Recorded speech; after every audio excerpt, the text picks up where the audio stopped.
بالله من الشيطان الرجيم بسم الله الرحمن الرحيم وقالوا اتخذ الله ولدا سبحانه بل له ما في السماوات والأرض كل له قانتون بديع السماوات والأرض وإذا قضى أمرا إنما يقول له كن فيكون وقال الذين لا يعلمون لولا يكلمنا الله أو تأتينا آية كذلك قال الذين من قبلهم مثل قولهم تشابهت قلوبهم قد بينا الآيات لقوم يوقنون إنا أرسلناك بالحق بشيرا ونذيرا ولا تبصرون أصحاب الجحيم ولن ترضى عنك اليهود ولا النصارى حتى تتبع ملتهم قل إن هدى الله هو الهدى ولئن اتبعت أهواءهم بعد الذي جاءك من العلم ما لك من الله من ولي ولا نصير الذين آتيناهم الكتاب يتلونه حق تلاوته أولئك يؤمنون به ومن يكفر به فأولئك هم الخاسرون.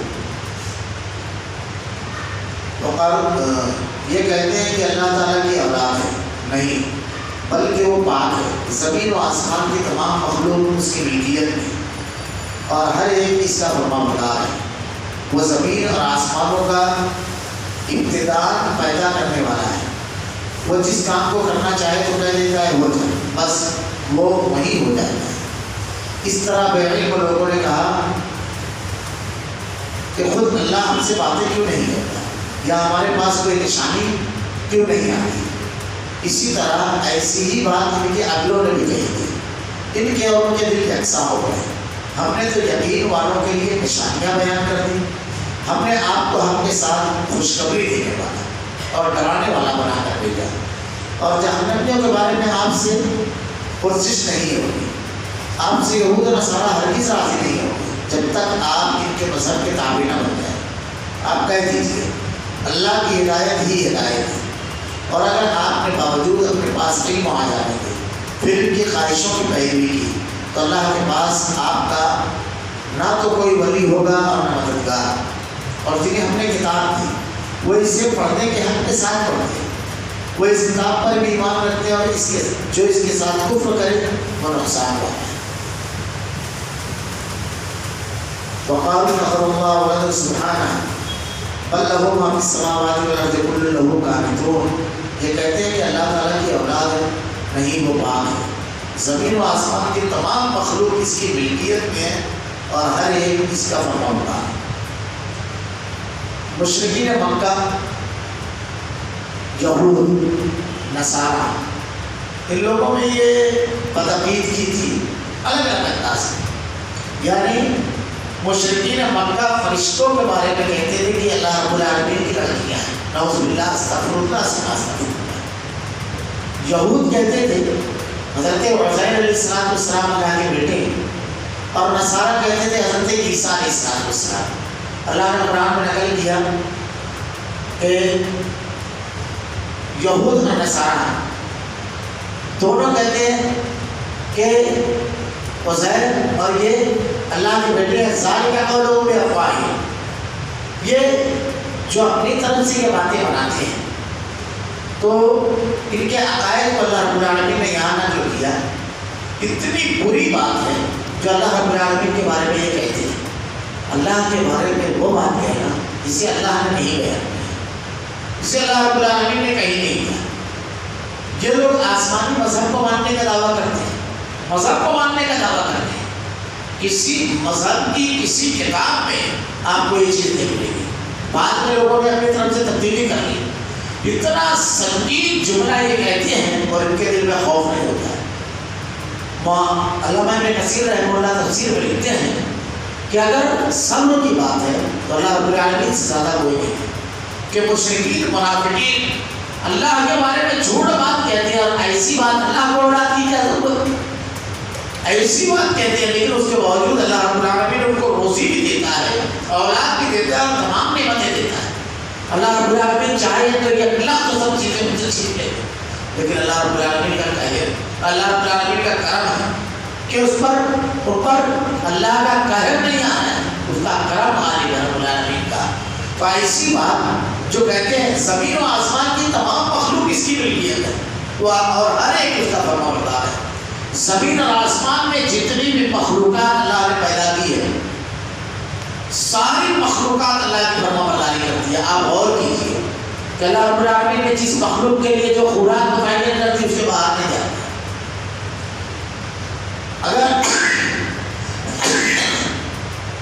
اگر سبزی کھول رہے ہیں تو وہ گوشت نہیں کھاتا ہے, گوشت کو کھول رہے تو سبزی نہیں کھاتا ہے. اللہ رب العالمین نے ان کا جو زندگی کا روٹین بنا دیا اس کے باہر نہیں نکلتے. احکامات کا معاملہ ایسا ہے ان لوگوں کا. اور دوسری چیزیں اللہ رب العالمین نے قرآن مجید کے اندر ارشاد فرمایا کہ جتنی بھی مخلوق دنیا کے اندر ہے ساری مخلوقات کے سائے صبح اور شام اللہ کی جناب میں سجداریز ہوتے ہیں, اللہ کی جناب میں سجدہ کرتے ہیں. کتنی بڑی مخلوق ہے سورج, اللہ رب العالمین نے اس کو ایک خاص محور پر گردش کرنے کے لیے لگا دیا ہے, وہ اس کے باہر کبھی نہیں ہوتا ہے. ساری مخلوقات اپنے محور پر گردش کرتی ہے, ساری مخلوقات جن کو جہاں رکھ دیا وہ وہیں پر زندگی گزارتی ہے. مچھلیاں پانی میں ہیں, جانور خشکی میں ہیں, وہ اپنے مقامات سے بھی تجاوز نہیں کرتے, اپنے خوراک سے بھی تجاوز نہیں کرتے. اور اللہ رب العالمین نے جو ان کو متعین کر دیا ہے تو وہ رب جس کی تمام مخلوقات ہوتی ہے اور فرما بردار, اس کو کیا ضرورت؟ تم اتنا سنگین جملہ کہتے ہوئے ڈرتے نہیں اس رب کو جس کی ساری مخلوقات فرما بردار ہے. تو اس میں یہ سبق ہے کہ تم کو بھی فرما بردار ہونا چاہیے. جب اتنی بڑے بڑے مخلوقات جن کے سامنے تمہاری کوئی حیثیت اور بساط نہیں ہے, قوت میں, طاقت میں, رفتار میں, صلاحیتوں میں, اب صلاحیتیں الگ الگ اللہ رب العالمین نے رکھی ہے. جانوروں میں بعض صلاحیت سونگنے کی, دیکھنے کی حیثیت انسانوں میں نہیں ہوتی ہے. بعض کے بارے میں کہا جاتا ہے کہ انتہائی یعنی شاہین جس کو کہتے ہیں انتہائی بلندی پر اڑتا اگر ہو تو زمین پر ایک باریک سی پٹ بھی اگر ہوگی تو وہاں سے اس کو دکھائی دیتی ہے. اسی لیے کبھی وہ اپنے نشانے میں چوکتا نہیں ہے. ایسے الگ الگ پرندوں میں, الگ الگ جانوروں میں اللہ رب العالمین نے الگ الگ صلاحیتیں دی ہیں, لیکن ان صلاحیتوں کے باوجود وہ سب اللہ کے مطیع اور فرما بردار ہے. قوتیں کیسی کیسی دی ہے جو جانوروں کو اللہ نے دی ہے. جن جانوروں کو ہمارا مطیع اور فرما بردار بنایا یہ بھی اتنے قوت والے ہیں جب ان کو اپنا مطیع اور فرما بردار نہیں بنا سکتے تھے. لیکن بھائی کے گردن میں رسی ڈال کر کے آرام سے بچہ لے کر کے چلا جا رہا ہے, گھوڑے کے اوپر سواری کی جا رہی ہے, مختلف جاندار ہیں. اگر غور کریں یہ بکھر جائیں تو ہم ان کے اوپر کنٹرول نہیں کر سکتے, لیکن یہ سب اللہ کے مطیع اور فرما بردار ہیں. ہم کو اللہ رب العالمین نے ذہانت دی, اتنی کمزوریوں کے باوجود اللہ رب العالمین نے اشرف المخلوقات بنایا. وَلَقَدْ كَرَّمْنَا بَنِي آدَمَ, ہم نے بنی آدم کو فضیلت دی. تو ہم کو اللہ کا زیادہ مطیع اور فرما بردار ہونا چاہیے.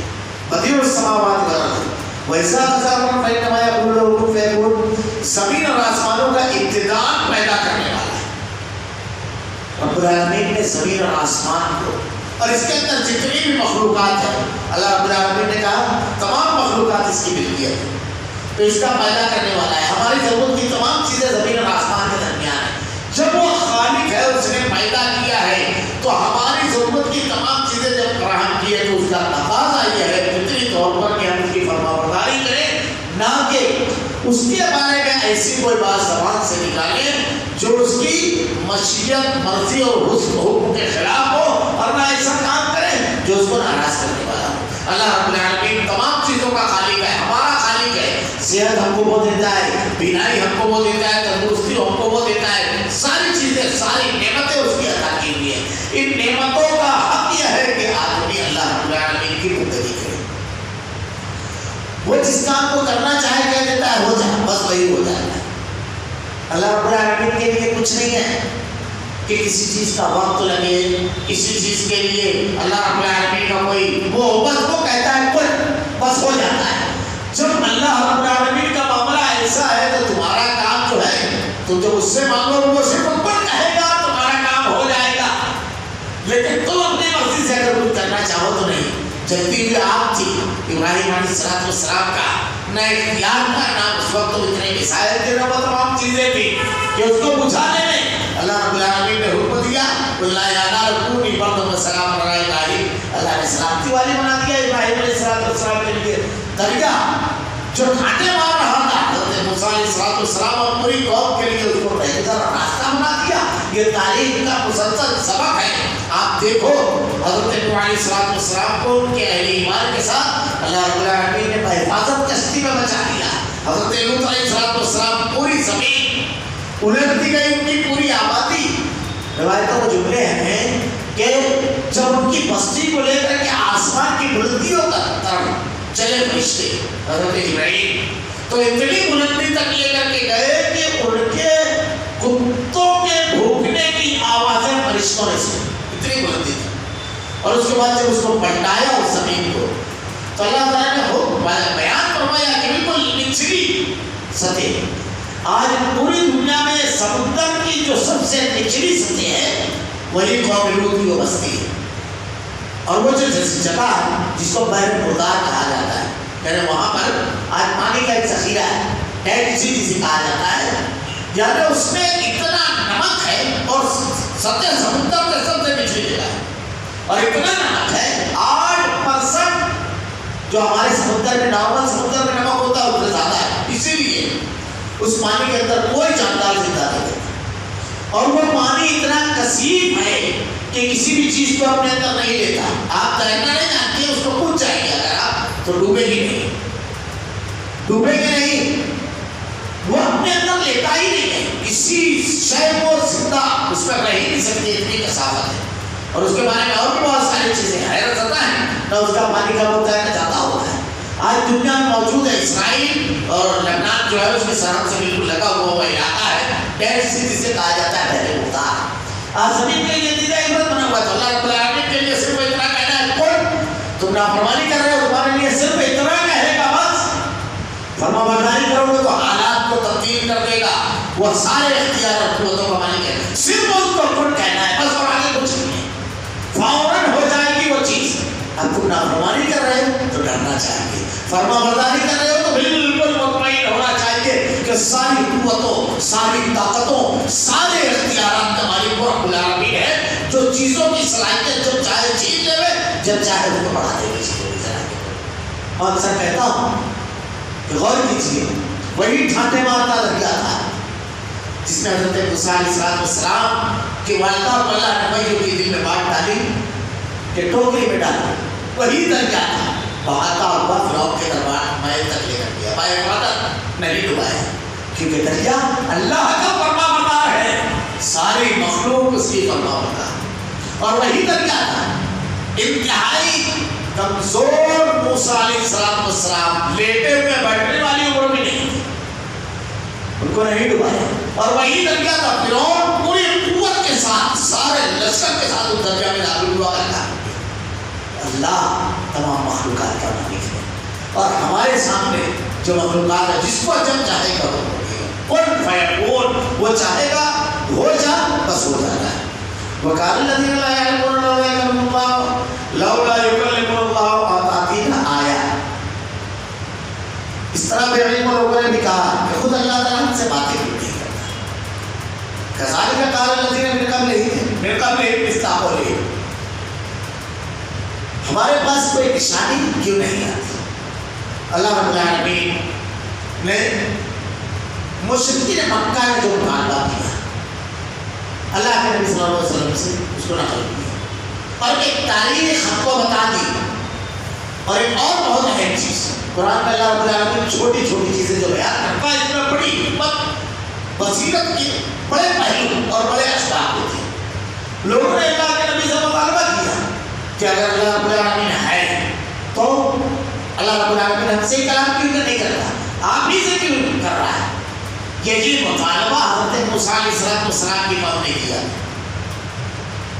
اللہ رب العالمین کا کلام سنا، اس کے بعد کہتے ہیں اللہ کا دیدار کریں گے. بجلی گری سب ایک ساتھ مر گئے. اللہ رب العالمین نے پہلے پارے میں اس کو بیان فرمایا، پیچھے ادھر سے گزر چکا کہ بعد مرنے کے سب کو صبح بعد موت کو زندگی موت کے بعد سب کو اللہ رب العالمین نے زندہ کیا. یہ تاریخ میں ہو چکا ہے اور اس کے گواہ بنی اسرائیل کے لوگ، ان کی کتابیں تمام چیزیں موجود ہیں. یہی مطالبہ ان لوگوں نے کیا. اور اس کے بعد دوسری چیز کوئی نشانی کا مطلب معجزہ ہے. جیسے پچھلی قوم کے لوگوں نے کہا حضرت قوم جو کیا بولتے ہیں یہ تھی صالح علیہ السلام کی قوم، ان لوگوں نے کہا کہ یہ جو پہاڑی کی چٹان ہے اس میں سے ابھی ایک اونٹنی نکلے 10 ماہ کے حاملہ ہو تو ہم لوگ ایمان لے آئیں گے. اللہ سے انہوں نے دعا کی. لیکن معجزات کا ایک اصول ہے کہ جب نبی سے معجزے کا مطالبہ کیا جاتا ہے اور اس کے بعد نہیں مانتی ہے قوم تو پھر عذاب آتا ہے. حضرت عیسیٰ علیہ السلام سے مائدہ کا مطالبہ کیا تھا. اللہ رب العالمین نے اس کے بارے میں ارشاد فرمایا ہے کہ اگر یہ مطالبہ پورا ہو جائے گا اس کے بعد تم کفر کرو گے تو قیامت تک کے لیے لوگوں کے لیے دیدہ عبرت ہو جاؤ گے. ایسا اللہ کا عذاب ہے. حضرت صالح نے دعا کی. قوم کے لوگ کھڑے ہوئے سامنے بالکل پہاڑ دو ٹکڑا ہوا, اس میں سے 10 باقی اٹھنے لگی حاملہ, اور اس کے پیٹ کا بچہ حرکت کرتا ہوا دکھائی دیتا. اور اللہ نے ایسی قد و قامت اس کو دی تھی, ایسی زبردست, کیونکہ وہ اللہ کی نشانی تھی. حضرت صالح علیہ السلام نے کہا دیکھو اس اونٹنی سے چھیڑ چھاڑ نہ کر, اس کو کچھ کرنا نہیں. کیوں کہا؟ جب کفار کا مطالبہ پورا ہو گیا تو مطالبہ پورا ہونے پر ان کو ایمان لے آنا تھا, لیکن وہ جب ایمان نہیں رہے.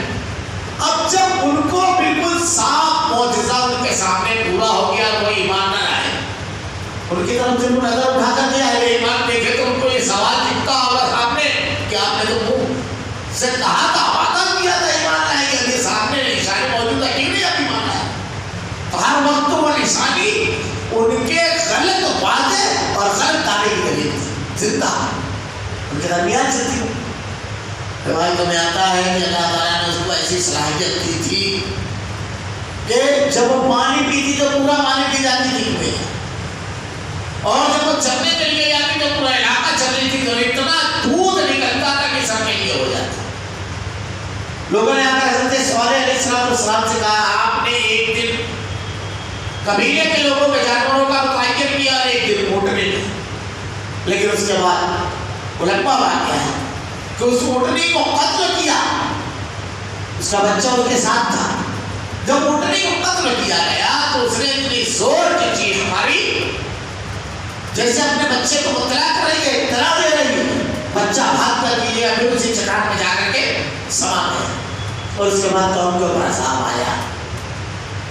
حضرت صالح علیہ السلام نے ارشاد فرمایا تم عذاب کا انتظار کرو اللہ کے عذاب کا. نتیجہ کیا ہوا؟ پوری قوم سمجھ ہستی زمین میں اللہ رب العالمین کا ایسا عذاب ان لوگوں کو بنایا. تو اللہ کی نشانیاں بنتی ہیں, علامت. اللہ رب العالمین نے کہا اسی طرح ایسی بات ان کے اگلوں نے بھی کہی تھی, ان کے اور ان کے دل یکساں ہے. یعنی یہاں ایک اصول دیا کہ باطل جب کوئی ہو, کسی کو نہیں ماننا ہے تو نہیں ماننے والوں کی تاریخ آپ پڑھیں گے تو ان کی دلیلیں ایک جیسی ہیں.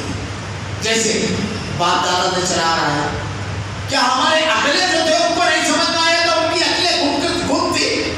مشرکین مکہ اللہ کے نبی سے کہتے تھے تم کیسی بات کر رہے ہو, اتنے معبودوں کے سامنے ایک معبود. آخری میں کہا کیسا کرو, ایک سال آپ ہمارے معبودوں کی پوجا کرو, ایک سال آپ تمہارے اللہ کی. اگر اللہ ہے تو ہم کو فائدہ مل جائے گا, اور ہمارے معبود صحیح ہے تو تم کو. اللہ نے کہا کل جہاں کافرون, کہہ دیجیے کافروں سے لکم دینکم ولی دین, تمہارے لیے تمہارا دین, میرے لیے میرا دین. سمجھوتا نہیں ہوگا اس پر, ٹھیک ہے, کوئی سمجھوتا نہیں ہوتا ہے. تو مشرکین مکہ یہ تو ان کی جو دلیلیں کہتے ہیں باپ دادا سے چلا آ رہا ہے, کبھی یہ کہا کہ ٹھیک ہے لاؤ ایسی کوئی چیز نشانی. یہ افراد بدلیں گے, چہرے بدلیں گے, دلیلیں نہیں بدلے گی, انداز نہیں بدلے گا گفتگو کا. اللہ تعالیٰ نے جواب دیا ہم نے تو یقین والوں کے لیے نشانیاں بیان کر دی. خود آدمی کے وجود میں کتنی نشانیاں ہیں, یہ چمکتا ہوا سورج, یہ موسموں کا آنا جانا, یہ چلتی ہوئی بادیں سرسر, یہ پرندوں کی چہچہاہٹ, ہر چیز خالق کی نشانی ہے. پھر اللہ نے ہم کو کتنی نعمتیں دی. اگر آدمی غور کرے تو اللہ تعالیٰ نے ایسا لگتا ہے اس کائنات کو نعمتوں کا دسترخوان بنا دیا ہے, جتنا حصہ ہم چاہتے ہیں لے لیتے ہیں. ذرا تو سوچیے, ہم پیدا ہوئے, ہماری ماں کے سینے میں خوراک کا انتظام کیا, ایسی محبت ڈالی کہ ہماری حراست کی انتہائی اپنا انتظام کرتی ہے.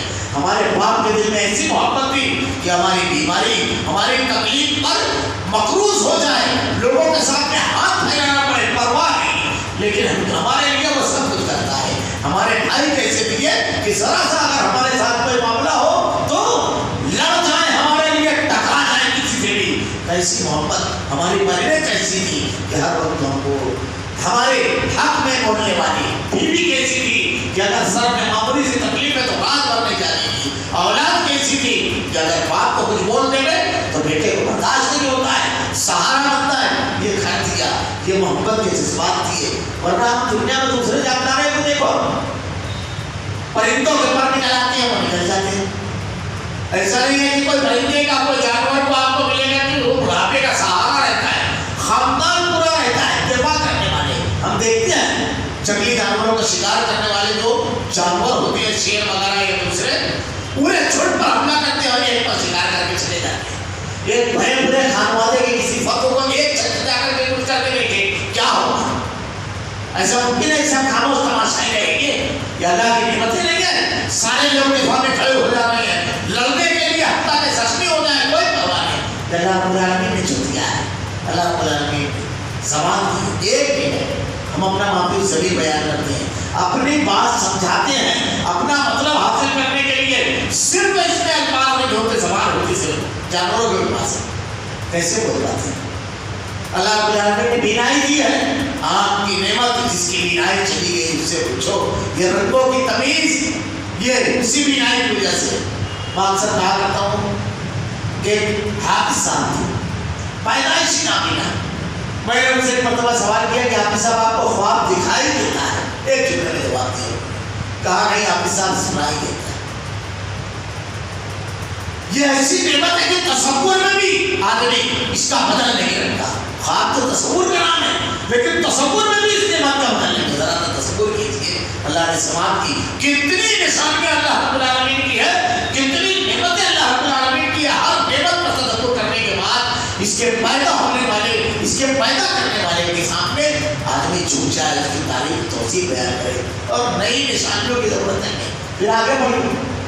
اللہ نے ہم نے آپ کو حق کے ساتھ اِنَّا أَرْسَلْنَاكَ بِالْحَقِّ بَشِيرًا وَنَذِيرًا, ہم نے آپ کو حق کے ساتھ خوشخبری دینے والا بنایا, خوشخبری دینے والا اور ڈرانے والا بنا کر بھیجا. ذرا غور کیجیے اللہ کے نبی کیا کہتے ہیں, اپنی جیسی مخلوقات کے سامنے نہ جھکو, شرک نہ کرو. یعنی جتنی چیزیں اللہ کی مخلوق ہے اور تم مخلوق کے معاملے میں اللہ نے کہا اس سے فائدہ اٹھاؤ, اس کے سامنے جھکنا نہیں, اس سے فائدہ اٹھانا ہے ہر مخلوق سے.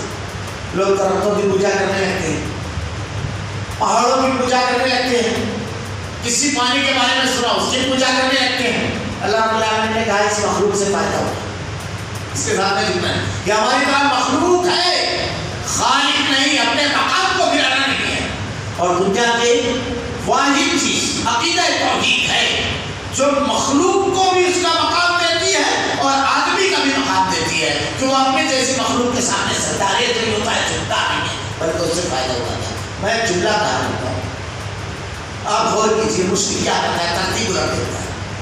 اللہ رب العالمین نے جتنی بھی چیزیں پیدا کیا دنیا میں کس کے لیے پیدا کی, ہمارے لیے. اور کیجیے اللہ تعالیٰ قرآن میں کہتا ہے جب قیامت آ جائے گی سورج چاند ستارے یہ سب چڑھ جائیں گے, سمندر یہ پہاڑ القاریہ بالقاریہ وما ادراک بالقاریہ روئی کی دھڑکی کی طرح ہو جائے گی, سمندر جلا دیا جائے گا. اللہ کے نبی نے کہا یہ سب ختم ہو جائے گا, ایک نئی زمین ہوگی جس کے اوپر قیامت قائم ہوگی, وہ بالکل چمکتی ہوگی. یہ زمین ایسی ہے 1400 سال پہلے قرآن نے کہا ہم نے اس کو والارض طحاها تہیا کیا. اور تہیا کہا جاتا ہے شکر گزار کے اپنے کے بالکل زمین کے شکل, واقعین نے جو لکھا ہے زمین کا شکل. تو اللہ رب العالمین نے ایسی ویسی بالکل چکنی زمین ہوگی جس کو ہوتا ہے. اب اللہ نے تمام چیزیں کس کے لیے پیدا کی, زمین, چاند, سورج, یہ تمام چیزیں یہ تو سب ختم ہو جائیں گی ہمارے لیے کہ ہم اس سے فائدہ ہوتا ہے. اور آگے بڑھتے دنیا کے اندر جتنی بھی چیزیں ہیں سب ہمارے لیے. یہ درختوں میں لگے ہوئے پھل یہ کس کے لیے, اگر انسان نہیں ہوتا تو اس کی ضرورت کیا ہے. یہ اناج کے لہجاتی کھیت یہ کس کے لیے, سب ہمارے لیے. اور آگے بڑھتے اللہ نے انبیاء اور رسول کس کے لیے بھیجے. اگر دنیا میں انسان نہیں ہوتا, گمراہی نہیں ہوتی تو نبی کی ضرورت نہیں تھی, رسولوں کی ضرورت نہیں تھی. اللہ نے کتابیں کس کے لیے نازل فرمائی. اگر دنیا میں انسان نہیں ہوتا تو کتاب ہدایت کی ضرورت کیا تھی. تو اللہ رب العالمین نے جتنی بھی چیزیں بھیجی کس کے لیے؟ ہمارے لیے. انبیاء انسانوں کی ہدایت کے لیے آئے. یہ جو محدثین ائمہ جو ان کی خدمات ہے جو انہوں نے کیا ہے ان کی خدمت ہم تک کے حق پہنچانے کے لیے تو ہم ہر کسی سے فائدہ حاصل کریں. سارے لوگ جو ہیں ساری چیزیں سے فائدہ ہم کو حاصل کرنا ہے. ہر چیز کس کے لیے؟ ہمارے لیے. اور ہم کس کے لیے؟ اکیلے اللہ کے لیے. مشرک یہ کرتا ہے ترتیب بدل دیتا ہے. جو چیز ہمارے لیے ہے، کتاب ہمارے لیے، یہ چاند سورج یہ سب ہمارے لیے، یہ محدثین یہ اولیاء یہ علماء یہ ہمارے لیے، اب ان کے لیے نہیں. مشرک یہی کرتا ہے کہ وہ ان کے لیے ہو جاتا ہے، ترتیب بدل دیتا ہے، ان سے فائدہ اٹھائیں گے لیکن عبادت صرف اللہ کی. ہم اکیلے اللہ کے لیے ساری مخلوقات ہمارے لیے، ہم ان سے فائدہ اٹھائیں گے.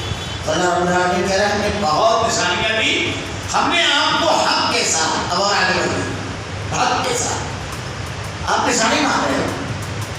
چلیے یہ بتائیے اللہ تعالیٰ نے جو حق بھیجا ہے اس میں اللہ نے حکم دیا کہ دیکھو جھوٹ مت بولو، اس کے لیے نشانی کی ضرورت ہے. یہ کہا گیا اللہ تعالیٰ نے زنا نہ کرو، نشانی کی ضرورت ہے. یہ کہا چوری نہ کرو، شراب نہ پیو، والدین کی فرمانبرداری کرو، لوگوں کو پر ظلم نہ کرو. اس کے سارے احکامات انسانی سماج اور معاشرے کو انتہائی بہترین معاشرہ بناتے تھے.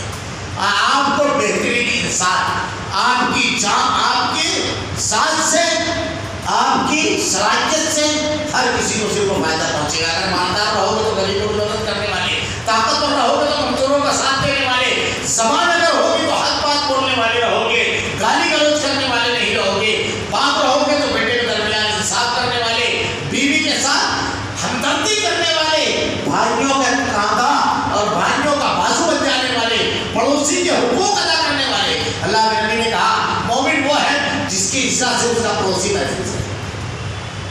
بہترین شخص تم میں وہ ہے جو اپنے عیال کے لیے بہترین ہو. اللہ کے نبی نے ارشاد فرمایا، اللہ کے نبی نے کہا راستہ چلتے ہوئے اگر کوئی کانٹی ہٹا دے گے اللہ تعالیٰ صدقے کا ثواب دے گا. وہ مومن ہے جو راستہ چلتے ہوئے تکلیف دہ چیزوں کو ہٹا دیتا ہے. اللہ کے نبی نے ارشاد فرمایا ایک پہلی سی کانٹے دار چال راستے میں تھی، اہل ایمان گزرتے تھے، پچھلی قوم میں بڑی تکلیف کا معاملہ تھا. ایک مومن آیا، اس نے ٹہنی کو کاٹ کر کے راستہ بالکل صاف کر دیا. اللہ کے نبی نے کہا اسی کی بنیاد پر چلنا. باہر ہم نے وہ روایت سنی ہے، کتے کو پانی پلا دیا اللہ تعالیٰ نے اس کے لیے دیکھا. یہ احکامات کو پر آپ غور نہیں کرتے؟ یہ احکامات آپ کو انسان نے جانوروں کے لیے بھی بہترین کر دیں گے. اللہ کے نبی نے کہا اتنا اونٹ پر بوجھ نہ ڈالو جو اس کی صلاحیت سے زیادہ ہو، اس کو باندھ کر رکھیے. بلی کو ایک عورت نے بھوکی مر گئی، اللہ کے نبی نے کہا اسی کی بنیاد پر جہنم میں گئی، اس لیے کہ اگر اس کو کھلا چھوڑتی تو اپنی خوراک حاصل کر لیتی. تو جانوروں کے لیے بھی آپ مفید ہو جاؤ گے. تعلیمات پر آپ غور نہیں کرتے. اللہ تعالیٰ نے حق کے ساتھ بھیجا ہے نبی. اب اگر اس کو کوئی نہیں مانے گا تو اللہ تعالیٰ نے ایک اور چیز بیان فرمائی، حق کے ساتھ خوشخبری دینے والا اور ڈرانے والا. قرآن دیا، نبی کی تعلیمات دی اور خوشخبری دے دی کہ جو اس کے اوپر عمل کرے گا، کیونکہ اس کے اوپر جب عمل کریں گے بہت جگہ نفس کو مارنا رہے گا، بہت جگہ خواہشات. آپ کو اللہ رب العالمین نے صلاحیت دی ہے بہت زیادہ، رب العالمین نے، لیکن ان صلاحیتوں کو غلط جگہ استعمال نہیں کرنا. اپنے آپ کو روک لینا ہے، کنٹرول کرنا ہے اپنے آپ کو. اللہ رب العالمین نے جو صلاحیتیں دی ہیں، اگر ان صلاحیتوں کا غلط استعمال نہیں کرو گے، دولت اللہ نے دی، اپنے شوق پر، اپنی خواہشوں پر فضول خرچی کر رہا ہے. کیونکہ مبذرین کامل خواہش شیاطین، شیطان کا بھائی ہو. کروڑوں روپیہ آدمی ایک شادی میں لگا دے رہا ہے، کروڑوں روپیہ گاڑی پر خرچ کر رہا ہے. موبائل ضرورت کی چیز ہے ضرور، لیکن بلا ضرورت اتنا مہنگا خریدنا. آج تو ایسا ہے کہ بعض لوگ ایک مرتبہ دسترخوان پر بیٹھے ہوئے تھے تو ہمارے ساتھ ایک بہت بڑے عالم کھانا کھاتے تھے. کھانا کھاتے ہوئے کہتے ہیں کہ شیخ یہ جو سامنے بیٹھا ہوا ہے بہت دولت مند ہے. میں نے کہا آپ کو کیسے اندازہ لگ گیا دولت مندی گئی؟ اچھے کپڑے تو آپ سبھی پہنتے ہیں. شیخ بولے آپ بہت بڑے آپ نہیں جانتے. ان کے شرٹ میں جو پین لگی ہوئی ہے اس کی قیمت آپ کو نہیں. جس کمپنی کی پین لگی ہے، اس کمپنی کی ہلکی سے ہلکی پین 35 سے 40 ہزار. اور یہ ہلکی پیٹی کم سے کم یہ 75-70 ہزار روپئے 80 ہزار روپئے بعد میں بتایا کہ واقعی وہ اسی قیمت کی تھی. اب یہ لکھنے کی ضرورت کی چیز ہے یہ خرچ کہ اپنی دولت کا اظہار ہو. اس سے نیکی بھی کمائی جا سکتی تھی. خواہشات کی تکمیل کے لیے حصول جنت کی کوشش یہ بہت ہے. اگر کسی سے آنسو پوچھنے میں کسی کے درد کو دور کرتے ہوئے اسی سرمایے کو جو بلا وجہ ضرورت والا نہیں کہہ رہا ہوں بلا وجہ اگر اللہ نے مان دیا اچھا کھائیے اچھا پہنیے اللہ کے نبی کے پاس انتخاب ہے. حدیث میں یہ نہیں ہے شریعت میں یہ نہیں ہے کہ اللہ رب العالمین نے آپ کو بہت مال دیا ہے لیکن آپ بالکل روکھا بھیگا کھا رہے ہیں پھٹا پرانا پہننے ہیں جھوڑا پہننے ہیں نا. اللہ کے نبی کے سامنے صحابی نے کہا اللہ کے رسول کو اچھا کھانا اور اچھا پہننا پسند کرتا ہے میرے مزاج میں اور اللہ نے مجھ کو صاحب مال بنایا ہے تو کیا یہ غلط ہے. اللہ کے نبی نے کہا نہیں اللہ تعالیٰ جمیل ہے جمال کو پسند کرتا ہے خوبصورت خوبصورتی کو پسند کرتا ہے. اللہ نے جو نعمتیں دی ہیں ہم کو وہ نعمتیں ہمارے اوپر ظاہر ہو کیا ہے بس پیروں میں فضول خرچ. تو اللہ تعالیٰ نے کہا حق کے ساتھ ڈرانے والا اور خوشخبری دینے والا اور ساری نعمتوں کا صحیح استعمال کرے. اللہ کے نبی صلی اللہ علیہ وسلم کے اوپر جب مال آیا حجۃ الوداع کے موقع پر آپ نے 100 اونٹ قربان کیے. آپ نے 100 اونٹ قربان کیے 63 اونٹ آپ نے کاٹے اور اس کے بعد حضرت علی رضی اللہ تعالیٰ عنہ سے کہا کہ بقیہ اونٹ تم کاٹے 37 اونٹ انہوں نے کاٹے اور ہر اونٹ میں سے آپ نے گوشت کا ایک چھوٹا سا ٹکڑا نکلوایا اور پورے ٹکڑوں کو ایک ساتھ برتن میں ڈالوا دیا اور پھر اس میں سے آپ نے تناول فرمایا. اس کے بعد لوگوں نے کہا کہ آپ اس اونٹ کو گوشت کو جو چاہے لے کر کے جائیں. شوق ہے آپ ضرورت مند ہے گوشت کی خوب قربانی کیجیے یہاں خرچ کر لیجیے. آدمی کا ہے گاڑی کو گاڑی سے کام چل رہا ہے 10 گاڑیاں کھڑی ہوئی ہیں بلا ضرورت بلا پیسے مقام آپ کو 3 اللہ کے لیے اللہ کے راستے میں اپنی خواہش جنت کے حصول کے لیے. تو اللہ تعالیٰ نے کہا حق کے ساتھ خوشخبری دینے والا کس کو جو اللہ کے راستے میں اپنے وقت کو اپنی صلاحیت کو اپنے مال کو سب کو لگاتا ہے اور اللہ کے کامات کا فرمان ہے. اور ڈرانے والا کس کو جو نافرمان ہے کوئی پرواہ نہیں کرتا ہے جہنم میں اس کے عذاب ساری مہینے سنا دی گئی لیکن اس کو کوئی اس کی پرواہ نہیں. اللہ کے نبی کو کس لیے بھیجا ہے یہ قرآن ہے.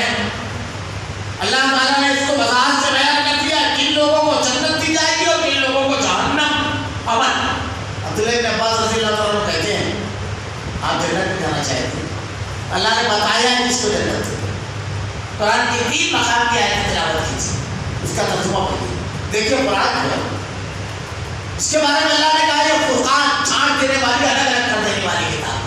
فرقان کس معنی میں حق کو باطل سے صحیح کو غلط سے الگ کر دینے والی. اب اس میں اور چیز ہے ایک گروہ کھڑا ہوگا ہم لوگ حق پر سب تو یہ دعویٰ کرتے مان لیں نہیں یہ قرآن اس میں اہل حق کی جو صفت بیان کی گئی ہے جس گروہ کی یہ صلاحیت ان کے اندر یہ خوبی ہوتی ہے اگر وہ ہے آپ حق پر نہیں تو بات ہر آدمی اپنے آپ کو صحیح سمجھتا ہے. قرآن بیان کرتا ہے کہ صحیح آدمی کون وہ جو نمازوں کی پابندی کرنے لگے جو اللہ کے راستے مال کو خرچ کرتے ہیں جو اپنے غصے کو کنٹرول پوری صلاحیتیں بنائیں. آدمی اپنے آپ کو دیکھے اور قرآن میں دیکھے یہ آئینے کی طرح ہے یہ ہم کو چھانٹ کر الگ کر دے گا دعویٰ نہیں قرآن کی فیصلہ کرے. فرقان فیصلہ کرنے والی الگ الگ کر دینے والی کتاب. اس میں خود آدمی اپنے کو آئینے کی طرح دیکھ سکتا ہے. بڑی مشہور ہے کہ تابعی احنف بن قیس ایک مرتبہ قرآن کی تلاوت کرتے کرتے اس آیت پر پہنچے وَأَنزَلْنَا عَلَيْكُمْ كِتَابًا فِيهِ ذِكْرُكُمْ أَفَلَا تَعْقِلُونَ. اللہ رب العالمین نے یہ جو کتاب نازل کی ہے اس میں تمہارا ذکر ہے. کہتے ہیں نبی پر نازل ہوئی میرا ذکر. اچھا آج اگر ہم پڑھ رہے ہیں تو ہم بھی یہی پڑھ رہے ہیں ہمارا ذکر ہے. غلام سے کہا قرآن لاؤ بھائی دیکھوں میں کہاں ہو رہا ہے. قرآن لایا گیا جب کھولا قرآن پہلی آیت جب پڑھی تھا تو جامع ضرور محمد اللہ کے مندر وہ ہے جو خوف اور امید روشنی، جہنم کا خوف، جنت کی امید، جنت کی چاہت، راتوں کو اللہ کی طرف سجدہ ریز ہوتی ہے، کھڑے ہوتے ہیں، بڑے حقیقت پسند ہے، کہا یہ میں نہیں. اب اللہ کے متقی بندوں کا تذکرہ چل رہا ہے جو اللہ کے راستے میں مال خرچ کرتے ہیں، جان کی قربانی دیتے ہیں، سب کا تذکرہ کر رہے ہیں، پڑھتے جا رہے ہیں، کہتے ہیں کہ اللہ یہ میں نہیں. ورنہ آدمی حقیقت پسند نہیں ہوتا ہے تو جو نہ ہو وہ بھی بتاتا ہے. اس کے بعد مجرمین کا تذکرہ شروع ہوا. کچھ لوگ یہ ہے کہ قرآن کی آیتیں جب تلاوت کی جاتی ہے تو اس کا ٹھٹا ہوا جائے گا، اللہ میں نہیں. کچھ ایسے ہیں کہ قرآن کے احکامات جب بیان کیے جاتے ہیں تو الٹے پاؤں پھر جاتے ہیں، بھوکے بہرے بن جاتے ہیں. ساری آیتیں پڑھتے جا رہے ہیں، ہر جگہ کہتے ہیں اللہ میں کہاں ہوں قرآن. پڑھتے پڑھتے 10ویں بارے میں اس آیت پر پہنچتے ہیں کہ وآخر ما اعترفوا بذنوبهم خلقوا عملا صالحا. کچھ لوگ ایسے ہیں جنہوں نے ملے جلے عمل کیے، گناہ بھی ہوا، نیکیاں بھی. رونے لگے، کہتے ہیں کہ اللہ یہ تو میں ہوں، یہ تو میرا تذکرہ ہے رب العالمین. توبہ استغفار کرتے ہیں اور اللہ سے امید رکھتے ہیں، کہتے ہیں رب العالمین تو کتنا قریب ہے، تو نے میرا بھی تذکرہ کیا ہے اس میں، یہ تو میرا کردار ہے پورا کا پورا. قرآن ہمارا ذکر کیسے ہے؟ قرآن پڑھتے ہوئے اگر ہم پڑھ رہے ہیں یا ایھا الذین آمنوا اتقوا اللہ وکونوا مع الصادقین، اے ایمان والو سنو، اللہ سچوں کے ساتھ ہے. اگر ہم سچ ہیں، سچے ہیں، تو قرآن ہمارے بارے میں کہہ رہا ہے کہ اللہ تیرے ساتھ ہے. اللہ تعالیٰ نے کہا لعنت اللہ علی الکاذبین، اللہ کی لعنت ہو جھوٹے پر. اگر آدمی جھوٹ بول رہا ہے تو سمجھ لے کہ اللہ اس کے بارے میں کہہ رہا ہے تو لعنتی ہے. تو قرآن میں ہمارا تذکرہ ہے. ہم کہاں ہیں یہ دیکھیں. میں بات کر رہا تھا ذرا پیچھے سے کہ اللہ تعالیٰ، اللہ کے نبی حضرت عباس رضی اللہ عنہ کہتے ہیں کہ اللہ نے بیان کیا جنتی کو. ابھی رمضان مبارک قریب ہے، قرآن کی ہم تلاوت کریں گے. اس کی تلاوت ابھی آگے آیت بھی آ رہی ہے، اس پر بات بھی ہوگی، لیکن خوب تلاوت کریں. اس کا ایک حرف 10 دیکھی ہے اور الف لام میم 3 حرف ہے، 30 دیکھی. لیکن اس میں اللہ نے کیا بیان کیا، ایک مرتبہ یہ بھی دیکھی سمجھ کر حق تلاوت کیا ہے.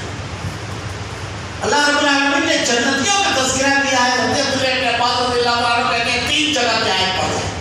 سورہ توبہ کی آیت 11 آیت، التائبون العابدون الحامدون السائحون الراکعون الساجدون الآمرون بالمعروف والناہون عن المنکر والحافظون لحدود اللہ وبشر المؤمنین. اللہ تعالیٰ نے بشارت دی، خوشخبری اس کے لیے توبہ کرنے والے التائبون العابدون العبادت گزار. اللہ کے نبی صلی اللہ علیہ وسلم زندگی بھر میں 100 مرتبہ استغفار کرتے ہیں.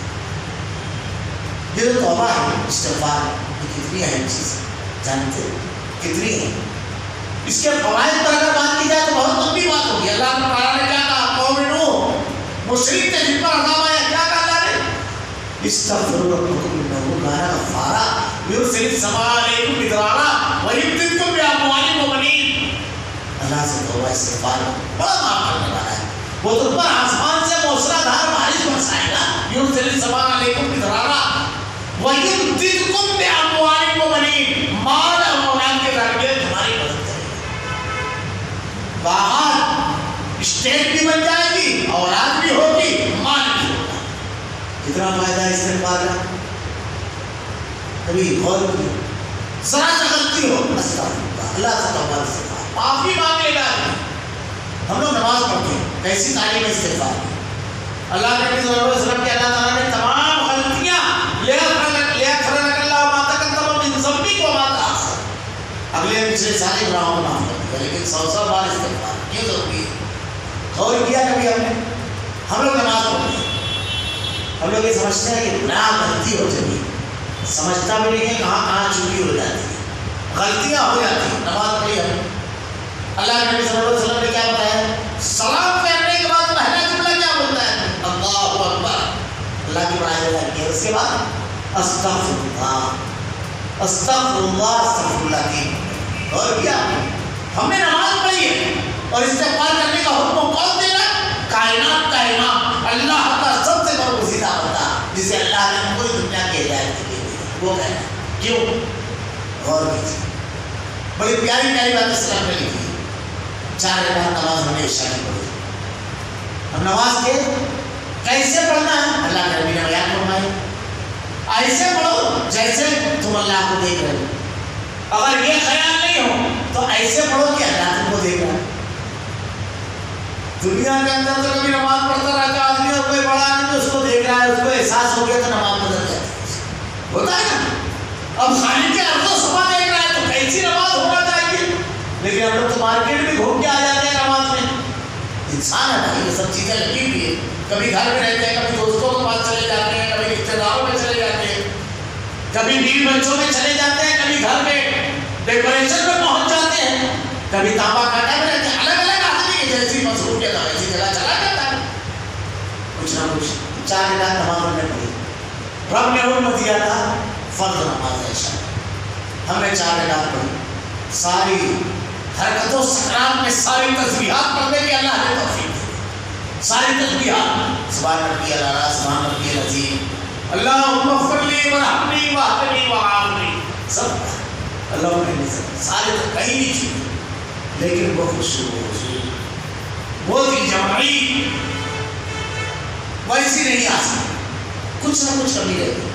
ہم نے جیسے ہی نماز پڑھی اس رحیم اور کریم رب سے کیا کہا، استغفر اللہ، اے اللہ 4 رکعت فرض نماز جس کا تم نے حکم دیا تھا میں نے ادا کیا، مجھ کو تم نے مختلف کمزوریوں کے ساتھ پیدا کیا ہے میرے رب، اب اس میں جو بھی کمی رہ گئی استغفر اللہ، اس پر نہ پکڑنا رب العالمین، یہ استغفار، اس پر نہیں پکڑنا اللہ، میں نے ادا کر دیا رب العالمین، وہ بڑا رحیم و کریم رب، کبھی اپنے بندوں کو خالی نہیں چھوڑتا۔ یہ استغفار ہر چیز کے بعد توبہ استغفار کا مزاج بہت اہم چیز، بہت اہم چیز۔ تو اللہ رب العالمین نے ارشاد فرمایا کہ جہنمیوں جنت کی بشارت دینے والا اور جہنم سے ڈرانے والا تو اپنے آپ کو قرآن میں دیکھیں، پہلی جگہ میں نے بتایا تائبون توبہ کرنے والے ہیں، دیکھیں پر اگر کہوں تو سب پڑھتا ہے، ترجمہ پڑھتا ہے۔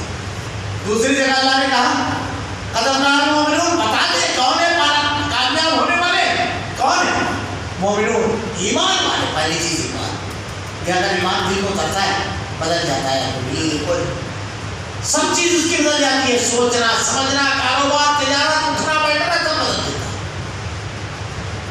آدمی کہتا ہے وہ مومن مومن، اللہ تعالیٰ نے کہا کہ دیہاتی آ کر کہتے ہیں ہم ایمان لائے ایمان لائے، قالت الاعراب آمنا قل لم تؤمن به ولكن قولوا اسلمنا، یہ ایمان نہیں ہے، ابھی مطیع فرما بردار میں ایمان جب دل میں اترتا ہے تو دنیا بدل دیتا ہے، رب کی رضا مقصود ہوتی ہے، لوگوں کی مخالفت، لوگوں میں قوت، اپنا نقصان اپنا فائدہ کوئی چیز متاثر نہیں کرتی، یہ ایمان تھا۔ بس اختصار سے وہ بات کہہ کر کے اپنی بات سمیٹ دوں گا۔ حضرت عبداللہ بن حذافہ وقت کا بادشاہ کہتا ہے اگر ایمان چھوڑ دو گے تو میں جان سے نہیں ماروں گا، چھوڑ دوں گا۔ کہا بڑی چھوٹی چیز مانگ لی ایمان کے مقابلے میں، کہا آج ہی سلطنت دوں گا، اسلام چھوڑ دوں،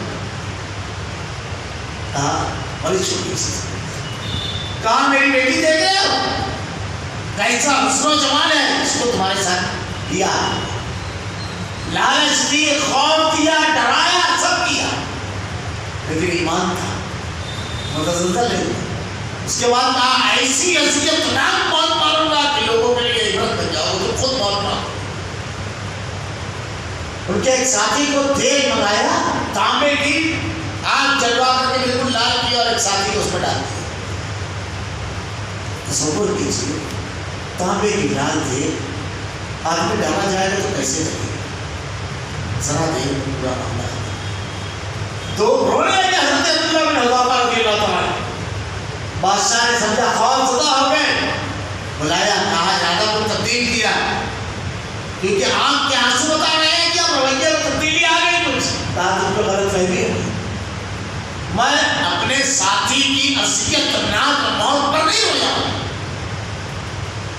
اگر اللہ کے راستے میں اگر مرنا ہے تو کس پہلو سے مرا جاتا ہے اور کیسے اس کی پرواہ نہیں ہوتی، میں تو اپنی بے کسی پر، اپنی کمائیگی پر اور قدرت کی عطا پر اور اس کے انعام پر اللہ نے اتنی نعمتیں دی ہیں، پیدائش سے لے کر آج تک کے ہر لمحہ اس کی نعمتوں سے فائدہ ہوتا ہے۔ جب اس کے راستے میں جان دینے کی نوبت آئے تو ایک جان اتنی کمائے گی، اتنی بے کسی کاش اللہ کوئی میں جان دیتا، ساری جانیں اس کے راستے میں قربان کرتا۔ بادشاہ کہتا ہے صرف میری پیشانی چوم لو، سارے لوگوں کو چھوڑ۔